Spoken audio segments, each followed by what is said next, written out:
ലക്ഷ്യ batch തുടരും മക്കളെ, അതന്നെയാണ് പറയാനുള്ളത്. ലക്ഷ്യ ബാച്ച് അടിപൊളിയായിട്ട് തുടർന്നുകൊണ്ടിരിക്കുകയാണ്. നമ്മൾ മാത്സിലെ ഫസ്റ്റ് ചാപ്റ്റർ ഒക്കെ ഓൾറെഡി കംപ്ലീറ്റ് ചെയ്തു. സമാന്തര ശ്രേണികൾ അരിതമെറ്റിക് സീക്വൻസസ് എന്ന് പറഞ്ഞ ചാപ്റ്റർ നമ്മൾ കംപ്ലീറ്റ് ചെയ്തു. അതിൻ്റെ വർക്ക്ഷീറ്റ് ചെയ്തു, അതിൻ്റെ എക്സാം ചെയ്തു. ഇനി അതിൻ്റെ വൺ ഷോട്ടും കൂടി ഉണ്ട്, അതും കൂടി ചെയ്ത് കഴിഞ്ഞാൽ അത് പക്കയായി. ഓക്കെ, അപ്പോൾ ഓരോരോ ചാപ്റ്ററുകളായിട്ട് ഫിസിക്സ് ആയിക്കോട്ടെ, കെമിസ്ട്രി ആയിക്കോട്ടെ, ബയോളജി ആയിക്കോട്ടെ, നമ്മൾ ഓരോ ചാപ്റ്ററുകളായിട്ട് ഇങ്ങനെ മൂവ് ചെയ്തുകൊണ്ടിരിക്കുകയാണ്. അപ്പോൾ ഇനിയും നിങ്ങൾ ജോയിൻ ചെയ്തില്ലെങ്കിൽ പെട്ടെന്ന് തന്നെ ഈ നമ്പറിൽ കോൺടാക്ട് ചെയ്യുക, ജോയിൻ ചെയ്യാം. ഓക്കെ, നമ്മൾ വഴുകി പോരുത് മക്കളെ.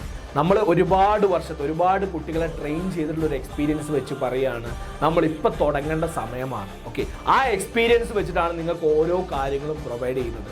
അതുപോലെ നിങ്ങൾ ഫോളോ ചെയ്യാൻ റെഡി ആയി കഴിഞ്ഞാൽ മക്കളെ A+ വീട്ടിൽ വന്നിരിക്കും. അത് അത്രയേ ഉള്ളൂ. ഓക്കെ, അപ്പോൾ ഒരു കാര്യം വീണ്ടും നിങ്ങൾ ഓർമ്മിപ്പിക്കുന്നു, നമ്മുടെ ശ്രമങ്ങൾ ചിലപ്പോൾ പരാജയപ്പെട്ടേക്കാം, പക്ഷെ ശ്രമിക്കുന്നതിൽ നിങ്ങൾ എന്ത് ചെയ്യരുത്, പരാജയപ്പെടരുത്. നമ്മൾ